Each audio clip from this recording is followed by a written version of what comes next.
नमस्कार मंडळी, स्वागत आहे तुमचं आमच्या चॅनलमध्ये। आवाज महामुंबईचा, शोध बातमीचा, कौल मनाचा। चला तर मग आमचे चॅनल लाईक करा, शेअर करा आणि सबस्क्राइब करा। धन्यवाद। सावधान, महिलेला कर्ज मिळवून देण्याच्या बहाण्याने लुटणारा भामटा गजाआड। महाबळेश्वर पोलिसांची पुणे येथे मोठी कारवाई। एसटी बसने प्रवास करणाऱ्या महिलांना हेरून त्यांना कर्जाचे आमिष दाखवून आणि गुंगीकारक औषध देऊन लुटणाऱ्या एका अट्टल गुन्हेगाराला जेरबंद करण्यात महाबळेश्वर पोलिसांना यश आले आहे। सतीश रामभाऊ बोराडे उर्फ संदीप, राहणार खराडी, पुणे असे अटक करण्यात आलेल्या आरोपीचे नाव असून पोलिसांनी त्याला पुण्यातून शिताफीने ताब्यात घेतले। 28 एप्रिल 2026 रोजी सातारा ते महाबळेश्वर असा प्रवास करणाऱ्या एका महिलेला आरोपीने आपल्या जाळ्यात ओढले।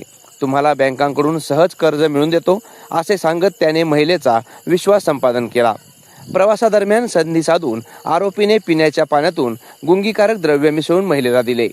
महिला बेशुद्ध पडताच आरोपीने तिच्याकडील 2 तोळ्यांचे सोन्याचे मंगळसूत्र आणि मोबाईल असा एकूण 1,65,000 रुपयांचा मुद्देमाल लंपास केला होता। पोलीस तपास आणि अटक। या गंभीर घटनेची नोंद महाबळेश्वर पोलीस ठाण्यात भारतीय न्याय संहिता 2023च्या कलम 318(2) आणि 318(4) नुसार करण्यात आली होती।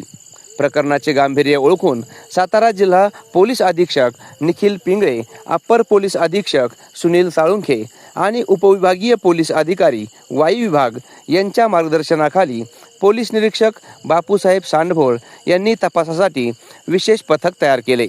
तपास पथकाने महाबळेश्वर आणि सातारा एसटी स्टँड परिसरातील CCTV फुटेजची कसून तपासणी केली। तांत्रिक पुरावे आणि गुप्त बातमीदारांकडून मिळालेल्या माहितीच्या आधारे पोलिसांनी पुणे येथील खराडी चंदननगर परिसरातून सतीश बोराडे याला ताब्यात घेतले। मुद्देमाल जप्त। आरोपीने गुन्ह्याची कबुली दिली असून पोलिसांनी त्याच्याकडून मूळ गुन्ह्यातील सोन्याचे दागिने आणि मोबाईलसह एकूण 3,50,000 रुपयांचा मुद्देमाल जप्त केला आहे। न्यायालयाने आरोपीला पोलीस कोठडी सुनावली असून सहाय्यक पोलीस निरीक्षक महारुद्र परजने पुढील तपास करीत आहेत। महाबळेश्वर पोलीस स्टेशनचे पोलीस निरीक्षक बापूसाहेब सांडभोर यांनी सर्व नागरिक, विशेषतः महिला आणि शाळकरी मुलांना सतर्क राहण्याचे आवाहन केले आहे।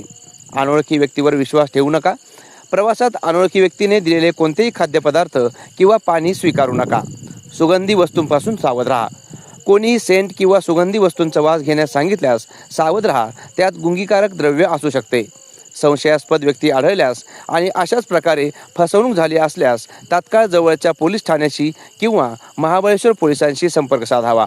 या कारवाईत सहाय्यक पोलीस निरीक्षक महारुद्र परजने, महिला पोलीस उपनिरीक्षक श्रीमती काळे, अतुल जाधव, अमोल पवार, जगताप, सलीम सय्यद, शंकर गलांडे आणि वैभव भिलारे यांनी महत्त्वाची भूमिका बजावली। आवाज महामुंबईचा चॅनलसाठी राजेश सोंडकर, महाबळेश्वर।